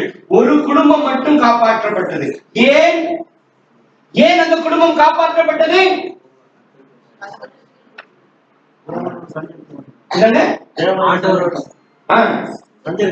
சஞ்சரித்துக் கொண்டிருந்தான். இங்க போட்டு பாருங்க, வாசிங்க. ஏன்னா வாசிங்க. ஆதியாகமம் 6:9. நோவாவின் வம்சம் வந்தார். நோவா நல்ல கவனிங்க. அந்த வசனத்தை கவனிங்க. நோவா தன் காலத்தில் இருந்தவர்களுக்குள்ளே நீதிமானும். அதுதாங்க அவனை காப்பாற்றுறதுக்கு எது காரணம்? அவன் அந்த காலத்துல, அவன் வாழ்ந்த காலத்துல புரிந்து கொள்ள வேண்டும். தயவு செய்து அண்டர்லைன் பண்ணுங்க. அவன் வாழ்ந்த காலத்துல அந்த நோவா எப்படிப்பட்டவன்? அந்த காலத்துல வாழ்ந்த மக்களை காட்டிலும் அவன் நீதிமான். அல்லேலூயா. அப்ப நாம் நீதிமானாக மாறுவதுதான் நம்முடைய காரியமாக இருக்கிறது. அதற்காக தான் இங்கே வருகிறோம். அதற்காக தான் இதுக்கு பேர் என்ன தெரியுமா? சத்தியம். சத்தியத்தை அறிவீர்கள், சத்தியம் உங்களை விடுதலையாக்கும். நான் பாவத்தில் பிறந்தவன். பாவம் எனக்குள் இருக்கிறது. ஆனால் பாவத்திலேயே நான் வாழ முடியாது, நான் வாழக்கூடாது. அதற்காக தான் சுவிசேஷம் அறிவிக்கப்படுகிறது. அதற்காக தான் நீங்கள் புறப்பட்டு போய் சகல சாதிகளையும் சீஷராக்கி பிதா குமாரன் பரிசுத்த ஆவியின் நாமத்தினாலே அவர்களுக்கு ஞானஸ்நானம் கொடுங்கள் என்று சொல்லப்படுகிறது. ஏன்? ஒருவனும் பாவத்தில் மரிக்க கூடாது என்பதற்காக. நீங்கள் நான் எதுக்கு வந்திருக்கிறோம்? எதுக்கு? சத்தியா நீதிமானாய் மாறுவதற்கு. நீதிமானாய் மாறி என்ன பண்ண போறோம்? பெட்டியில உட்கார்ந்து வீட்டை பூட்டி உள்ள உட்கார்ந்துருக்கா? கிடையாது. வெளியில போய் பக்கத்து வீட்டுல அகத்து வீட்டுல இருக்கிறவங்களுக்கு முதல்ல நாம் குடும்பத்துக்கு சொல்லணும். அப்படி சொல்லியிருந்தா நீங்க எத்தனை பேர் வந்து எப்படி வந்திருக்கோம் தெரியுமா? எல்லாரும் குடும்பமா வந்து இல்லையா? அதானங்க நம்ம வெளியே அடுத்தவங்களுக்கு சொல்ல வேண்டாம். அட்லீஸ்ட் நம்ம குடும்பத்தை சொல்லாமே, என் கணவருக்கு சொல்லாமே, என் மனைவிக்கு சொல்லாமே, என் சகோதரனுக்கு சொல்லாமே, என்னுடைய தந்தைக்கு சொல்லலாமே, இல்லையா? சொல்லியிருந்தால் நாம் எப்படி வந்திருக்கோம்? குடும்பமா வந்திருக்கோம். நான் இவங்க 2 பேரும் கூப்பிட்டு வருவது அவங்க ஹஸ்பண்டையும் கூப்பிட்டு வந்தேன். அல்லேலூயா. தயவு செய்து புரிந்து கொள்ளுங்கள். இந்த மாற்றம் தான் ஆண்டவர் எதிர்பார்க்கிறார். இந்த மாற்றத்தை ஆண்டவர் எதிர்பார்க்கிறார். இந்த மாற்றத்திற்காக நாம் ஆயத்தப்பட வேண்டும். அதுதான் புதிய வருடத்தினுடைய தீர்மானமாக இருக்க வேண்டும். போனது போக, இவ்வளவு நாள் தெரியாம வாழ்ந்துட்டோம், எப்படியோ வாழ்ந்துட்டு ஏதோ இருந்து விட்டது, எப்படியோ போயிடுச்சு, பரவாயில்ல போயிடுச்சு, அது திரும்ப வராது. 2020 திரும்ப வருமா? வராது. 19 வருமா? வராது. போனது போனதே. ஆனால் ஆண்டவர் எச்சரித்துக் கொள்றார். அதனாலதான் கொரோனா வச்சு போன முறை பேசும்போது கொரோனாவினுடைய காரணத்தை நான் உங்களுக்கு சொன்னேன். ஏன் கொரோனா வந்தது என்று சொன்னேன். இங்க புதுசா வந்திருக்கிறாங்க, அவங்க தெரிந்து கொள்வதற்காக வேண்டாம். அது வாசிக்கலாம். யாத்திராகமம் 15:26. ஏன் கொரோனா வந்தது என்று வேதம் சொல்கிறது.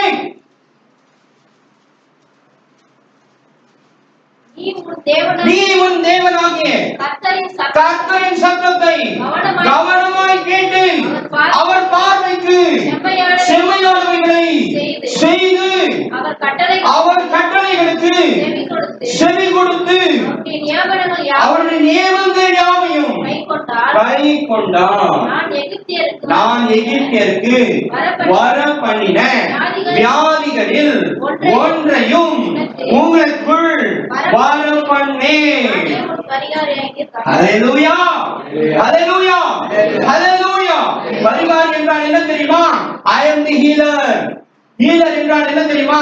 சுகம் கொடுக்கிறவர், சுகம் கொடுக்கிறவர். தேசத்துக்கு சேமத்தை தருவேன் என்று சொல்லிட்டாரு. உலகம் இன்றைக்கு மருந்துக்காக அல்லாடி கொண்டிருக்கிறது. 3 நிறுவனங்கள் இன்றைக்கு கரோனாவுக்கு மருந்து கண்டுபிடிச்சிருக்கிறாங்கன்னு சொல்றாங்க. மொடோனா என்ற நிறுவனம், பைசர் என்ற நிறுவனம், இன்னொன்று நல்ல பேர் ஜெனிகா, ஆஸ்ட்ராஜெனிகா என்ற நிறுவனம் இன்றைக்கு கண்டுபிடிச்சிருக்குன்னு சொல்றாங்க. அந்த 3 நிறுவனத்துல அந்த மொடோனா என்ற நிறுவனத்தினுடைய மருந்தினுடைய விலை என்ன தெரியுமா? 2400க்கு மேல. அந்த பைசருடைய மருந்தினுடைய விலை என்ன தெரியுமா? 1400க்கு மேல. இந்த ஆஸ்ட்ராஜெனிகாவோட மருந்தினுடைய விலை என்ன தெரியுமா? 263க்கு மேல. இவ்வளவுதான். இப்ப இந்த மருந்தை நாம வாங்கி குத்திக்கணும். ஆனா அந்த மருந்து எப்படி இருக்கு? இன்னைக்கு செய்தி வந்து கொண்டிருக்குது. இன்னைக்கு அது சைடு எஃபெக்ட்ஸ் இருக்குது. அந்த 2400-500 ரூபாய் கொடுத்து வாங்கினாதான் ஓரளவுக்கு அது சரியாகும். அது 95% குணமாக்கக்கூடியது என்று அவர்கள் சொல்லுகிறார். ஆனா உண்மை என்னன்னு அப்புறம் தான் தெரியும். ஆனா அதுக்கான எல்லாம் தெரியுது இப்பவே. ஆனா இது வந்து 90% என்று சொல்லுகிறார். எது? 260 விலைக்கேத்த காசுக்கேத்த பணியாளர்னு சொல்லுவாங்க பாத்தீங்களா? அப்படி இருக்கு. இதான் நிலைமை. இன்னைக்கு நிறைய சைடு எஃபெக்ட்ஸ் இருக்கு, நிறைய பிரச்சனைகள் இருக்கு. அதுவும் நீங்க பார்த்துருப்பீங்க, டிவில வந்து இருக்குது எல்லாம். ஆனா இந்த கொரோனாவுக்கு மருந்தையும் இதில் வச்சிருக்காரு. முதல்ல என்ன சொன்னாரு? நீ இதெல்லாம் செஞ்சா அது உனக்கு வராதுப்பா அப்படின்னு சொல்லிக்கிறாரு. நீ வந்து என் சத்தத்தை கேட்டு என்னுடைய கட்டளைகள் படியும், என்னுடைய பிரமாணங்கள் படியும், என்னுடைய நியமங்கள் படி நீ நடந்தினா நான் எகிப்தியருக்கு வர பண்ணின வியாதிகளில் ஒன்றையும் உனக்குள் வர பண்ணேன். அல்லேலூயா. அப்படின்னா ஒரு வியாதி. அப்ப எகிப்துல வந்த வியாதினா என்ன? எகிப்து வியாதினா என்ன? 10 ஐயோ 10 வாதைகள் 10 கட்டளை இல்ல 10 வாதைகள் 10 வாதைகள் என்ன? ஒண்ணு தவக்கலை வந்துச்சு இல்லையா? தவக்கலை, தண்ணி சகபா மாறுறது, கொள்ளை நோய், புழுதி, அப்படி பல விஷயங்கள் இதுல இருக்கு. அதுல ஒண்ணு இந்த கொள்ளை நோய் இல்லையா? பேனு இல்லையா? அதெல்லாம் வந்துச்சு. எல்லாமே வந்தது. மிருகங்கள் செத்தது, ஜனங்க மடித்தார்கள், நிறைய போராட்டம். அதெல்லாம் ஆண்டவர் சொல்றாரு, அதுல ஒண்ணு கூட நான் உனக்கு வர பண்ண மாட்டேப்பா. ஏன்? என்னுடைய வார்த்தையை கேளு அப்படின்னு சொன்னார். இப்போ ஆண்டவர் மருந்தையும் சொல்றாரு. 1-2 நாளாகவும் 7வது அதிகாரம் 14 வசனத்துல அழகா மருந்து சொல்லி இருக்கிறார். என் நாமம் தரிக்கப்பட்ட என் ஜனம் தங்களை தாழ்த்தி ஜெபம் பண்ணி என் முகத்தை தேடி தங்கள் பொல்லாத வழிகளை விட்டு திரும்பினால் பரலோகத்தில் இருக்கிற நான் கேட்டு அவர்கள் பாவத்தை மன்னித்து அவர்கள் தேசத்துக்கு சேமத்தை கொடுப்பேன். சேமம் என்றால் என்ன? சரியான பதம் என்ன தெரியுமா? சுகம். சேமமா இருக்கிறீங்களான்னு கேட்போம் தெரியுமா யாரையாவது? இல்லையா? அப்படின்னா ஆசீர்வாதம் இல்ல, சுகமா இருக்கிறீங்களா? அப்போ சுகம் எப்படி யாருக்கு வரும்? வியாதியாக்கிறவங்களுக்கு தான் சுகம். ஆண்டவர் சொல்றார் தேசத்துக்கே சேமத்தை கொடுப்பேன்னு சொல்றாரு. அப்போ அது மருந்து. ஆனா அதுவும் நமக்கு தெரியல. அப்போ இன்னும் நாம என்ன பண்ற? 2020 அவ்வளவு பெரிய கொள்ளை நோய் வந்தது, பிரத்யட்சமா பார்த்தோம் இல்லையா? திருச்சபைகள் அடைக்கப்பட்டது இல்லையா? உலகமே அடைக்கப்பட்டது, பொருளாதார வீழ்ச்சி நடந்தது, எல்லாம் வந்தது. ஆனா 2021 முதல் வாரத்துல வந்து உட்கார்ந்துக்கிறோம். ஞானஸ்தானம் கொடுக்கும் போது நான் வந்தப்ப எழுத ஜனப்படைப்ப இல்லை. போன டிசம்பர் மாசம் முதல் வாரம் தான் வந்தேன். அப்பதான் ஞானஸ்தானம் உனக்கு. அன்னைக்கு நான் வந்தேன். அன்னைக்கு நிறைய பேர் இருந்தாங்க. அன்னைக்கு பிரியாணி போட்டீங்களாமா?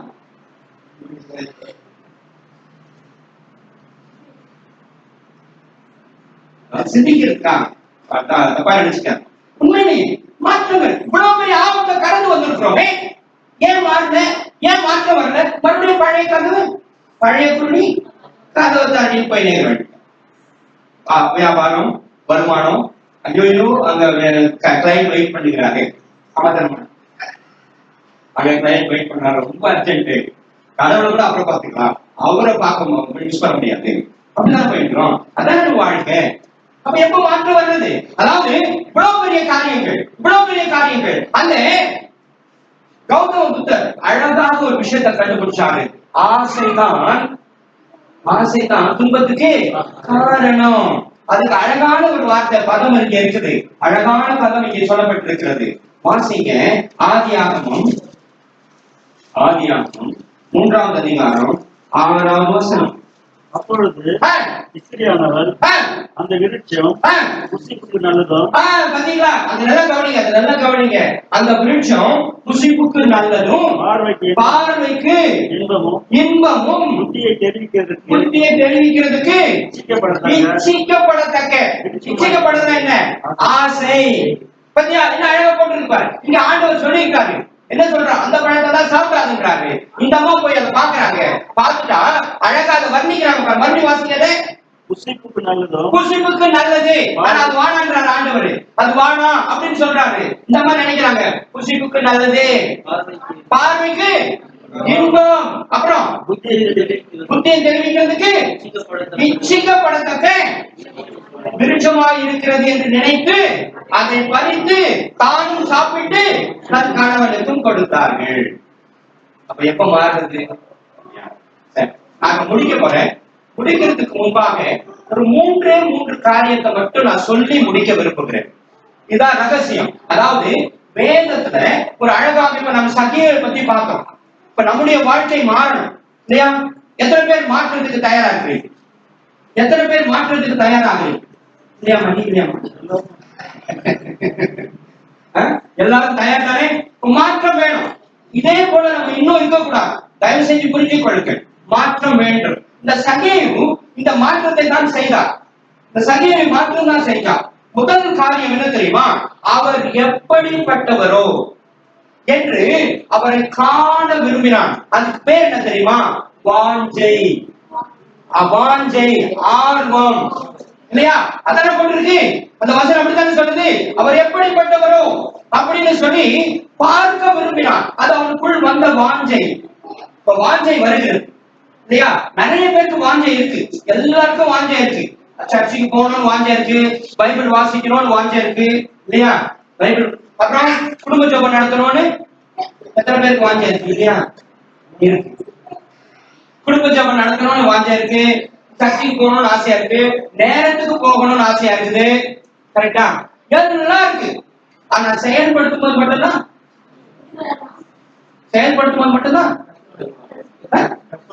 கஷ்டமா கஷ்டமா.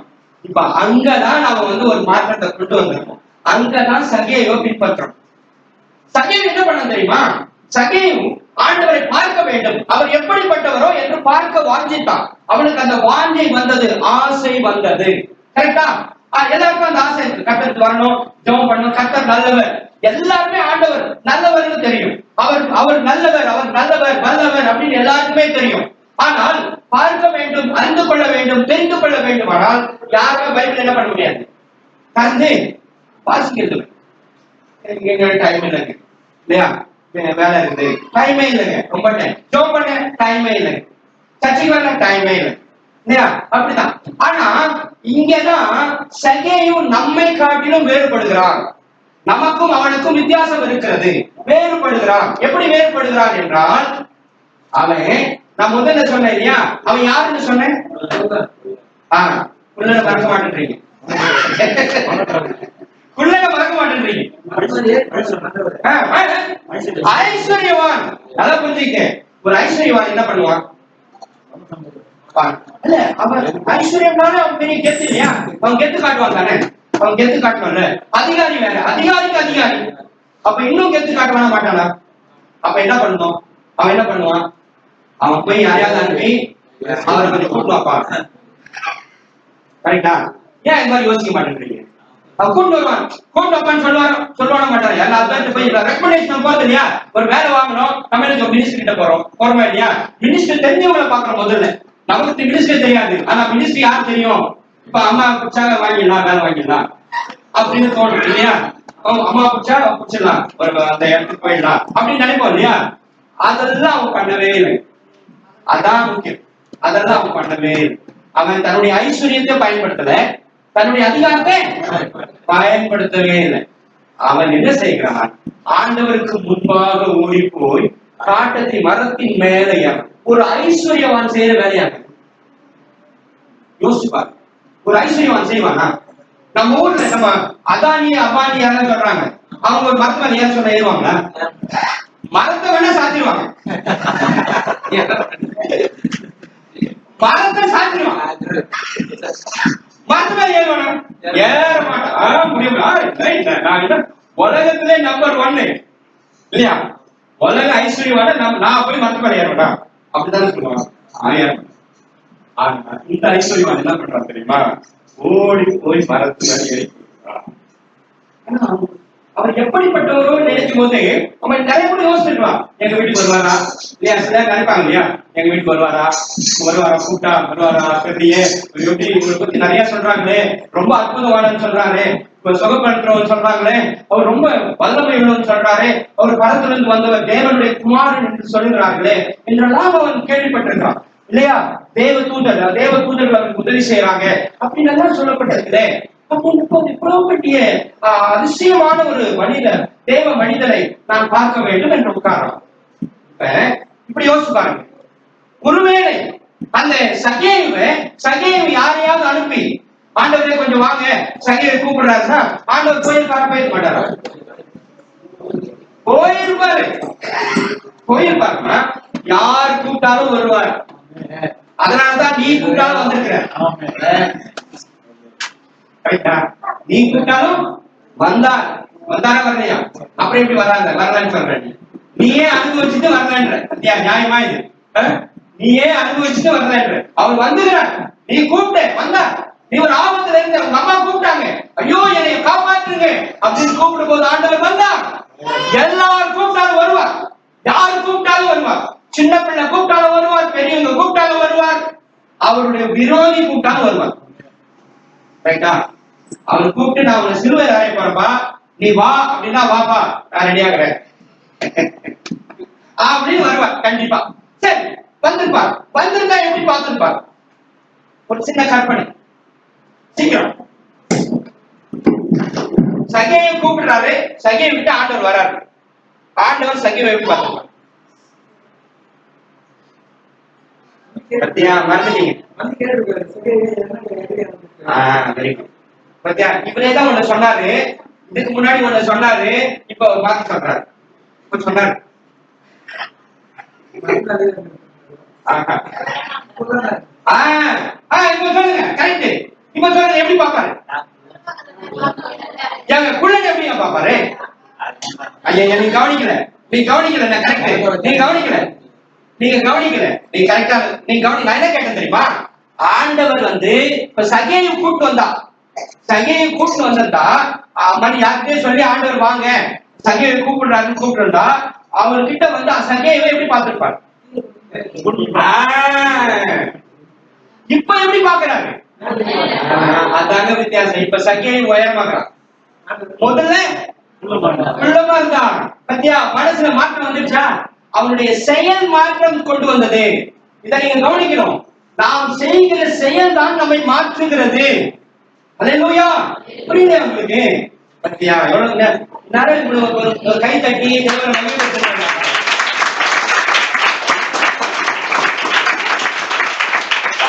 ஃபாலோவே பண்ண மாட்டேன்றீங்க. எப்படி அது ஃபாலோவே பண்ணல? எப்படி? அதாவது அவன் குள்ளன்.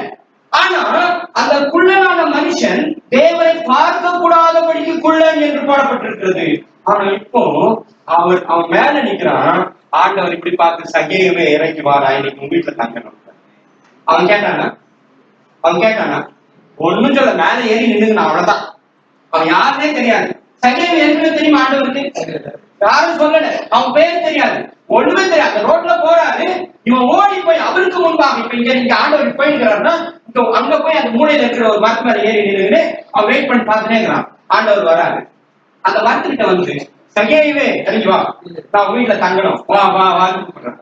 அவனுக்கு ரொம்ப சந்தோஷம். இறங்கி வந்தான். இதுதாங்க நமக்கு வேணும். இதுதான் நமக்கு வேணும். இவ்வளவு நாள் நமக்கு அது இல்லாம இருந்துச்சு. நல்லா புரிஞ்சுக்க. இதுதான் ஆண்டவரை பார்க்கணும்ன்ற வாஞ்சை இருக்கிறது. உடனே பார்க்கறதுக்கான ஆயத்தம் செய்ய வேண்டும். இங்க ஒரு சர்ச்சை இருக்குதே, என்ன பண்றான்னு கேட்கணும் இல்லையா?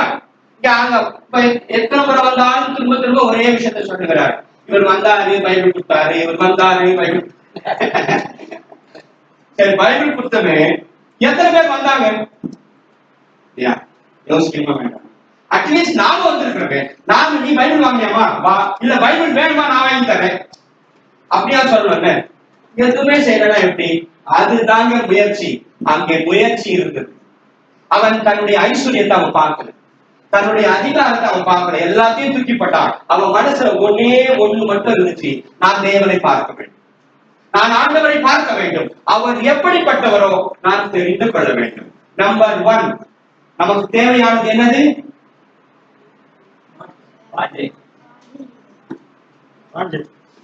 வாஞ்சை. செய்ய வேண்டியது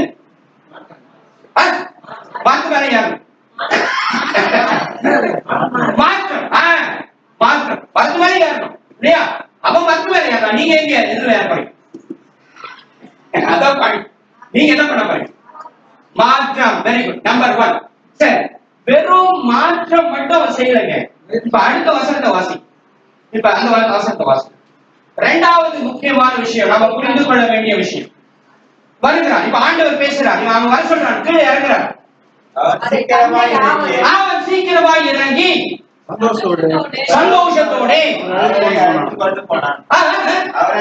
அவரை அழைத்து கொண்டு போனான் அப்படின்னு சொல்லி அடுத்த வசனம் வாசி. கவனிங்க கவனிங்க, கவனம் கவனம், தயவு செஞ்சு கவனிங்க, இந்த வசனத்தை கவனிங்க. அதை கேட்டு இவன் பாவி என்று மனுஷனை எடுத்து தாக்கும்படி என்று முன்னிறுத்தார்கள். பத்தியா ஒரு விஷயம் நடக்குது. அது எல்லா இடத்துலயும் நடக்குங்க. கரெக்டா? எல்லா இடத்துலயும் நீங்க வந்து சர்ச்சுக்கு வந்தா என்ன சொல்லுவாங்க? ஏன் அங்க போறேன் சொல்றாங்க கேட்ட அவங்க எல்லாரும் திட்டுவாங்க போல இருக்கு, அதனாலதான் வரமாட்டேன்றாங்க அப்படின்றாங்க. அப்படித்தானே சொல்றேன்.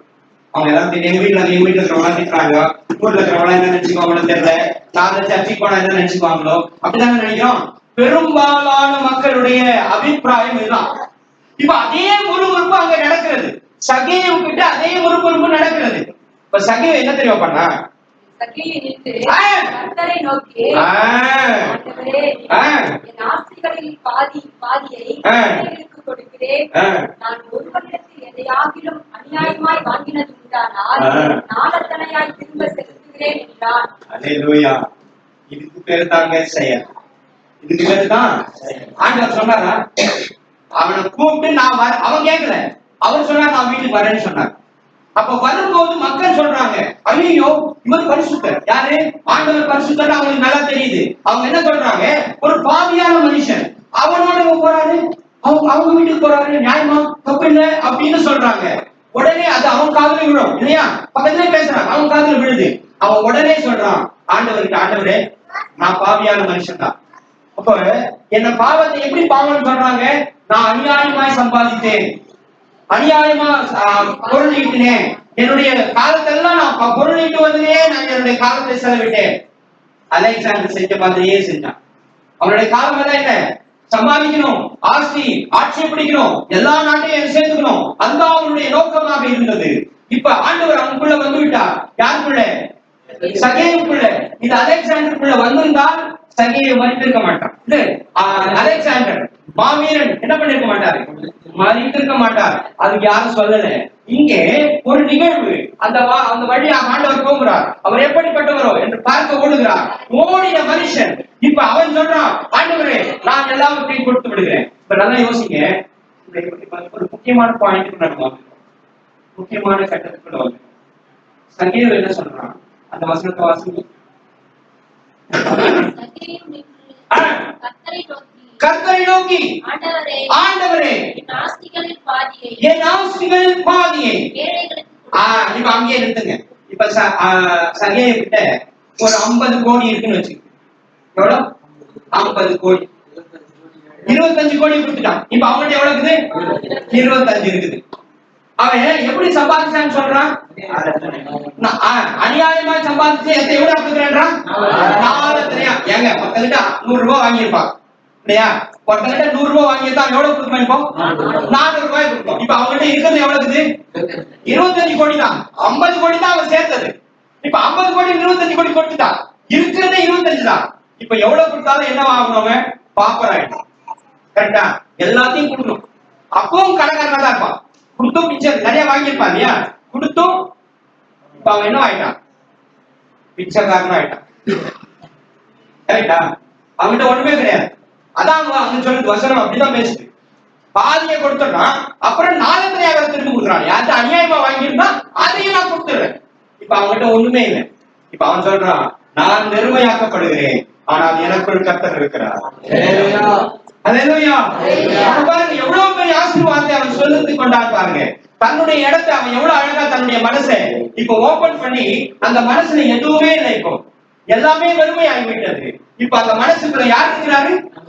கிறிஸ்து மட்டும்தான் இருக்கிறாரு, ஆண்டவர் மட்டும்தான் இருக்கிறாரு. அவனுக்குள்ள எதுவுமே இல்லை, ஆஸ்தி இல்ல, அதிகாரம் இல்ல, எல்லாம் போயிடுச்சு. இப்ப அவன் வெறுமையா இருக்கிறார். இப்ப ஆண்டவர் மட்டும் அவனை ஆளுகை செய்கிறார். அவனுக்குள் மகிழ்ச்சி, அதுக்கு முன்னாடி இல்லாத ஒரு பேரின்பம் இப்பொழுது நாம் வாழ்க்கையில வந்துவிட்டது.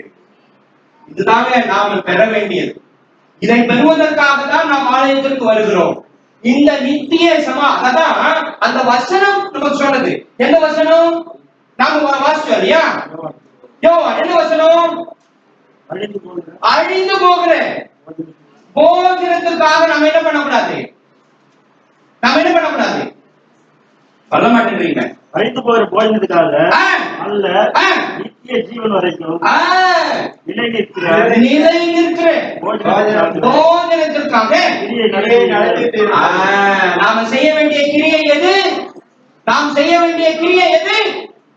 நித்தியம் வரைக்கும் நாம் நிலை நிற்கக்கூடிய அந்த போஜனத்திற்காக நாம் ஆயத்தப்பட வேண்டும். அந்த போஜனம் எது என்றால் அதுதான் சத்தியம். அல்லேலூயா. அதுதான் சத்தியம். 2 கொரிந்தியர் 5வது அதிகாரம் 17வது வசனம்.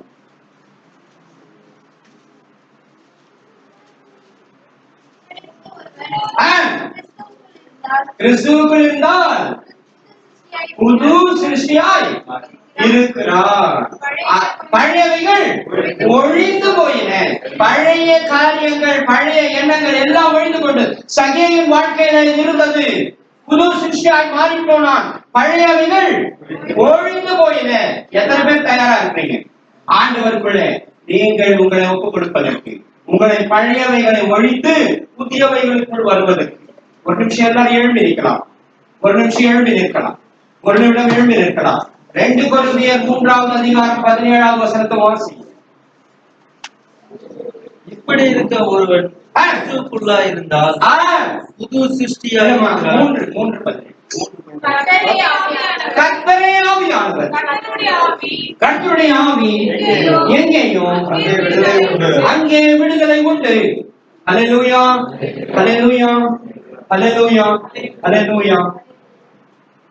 ஆண்டவர் நம்மை விடுதலை ஆற்றவர் வல்லவராக முழு மனதோடு முழு பலத்தோடு நாம் ஆண்டவரை அண்டி ஜீவிக்க வேண்டும் என்று சொல்லி ஆண்டவர் விரும்புகிறார். பிரியமானவர்களே, மாற்றம் வருமா?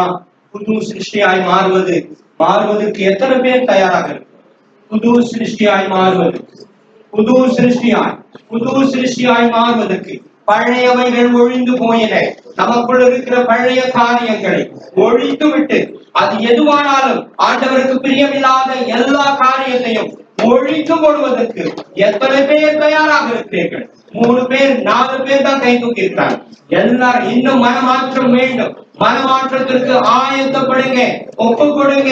இது கடைசி காலம். ஆண்டவருடைய வருகை சமீபமாக இருக்கிறது. ஒப்பு கொடுப்பீர்களாக, ஆயத்தப்படுங்க. நாம் ஆயத்தப்பட்டால்தான் நாம் நம்முடைய சகோதரர்களை ஆயத்தப்படுத்த முடியும், மற்றவர்களை ஆயத்தப்படுத்த வேண்டும். பேதுருவினிடத்தில் இதைதான் ஆண்டவர் சொன்னார், நீ ஸ்திரப்பட்ட பின்பு உன் சகோதரனை தேற்று என்று சொன்னார். அப்படியானால் உங்களையும் என்னையும் பார்த்து ஆண்டவர் இந்த நாளிலே சொல்லுகிற ஒரு முக்கியமான விசேஷமான காரியம் இது. நாம் ஸ்திரப்பட வேண்டும். நாம் ஸ்திரப்பட்டால்தான் மற்றவர்களை ஸ்திரப்படுத்தி கர்த்தருக்குள் நடத்த முடியும். தலைகளை தாழ்த்துவோம், கண்களை மூடுவோம். அன்பு கூறுவேன் இன்னும் அநேகமாய் ஆராதிப்பேன். அன்பு கூறுவேன் இன்னும் அநேகமாய்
திட்டம் தெரியுமாங்க ஆண்டவர் பேசுறதுக்காக நம்ம எல்லாரும் கருங்களை கட்டி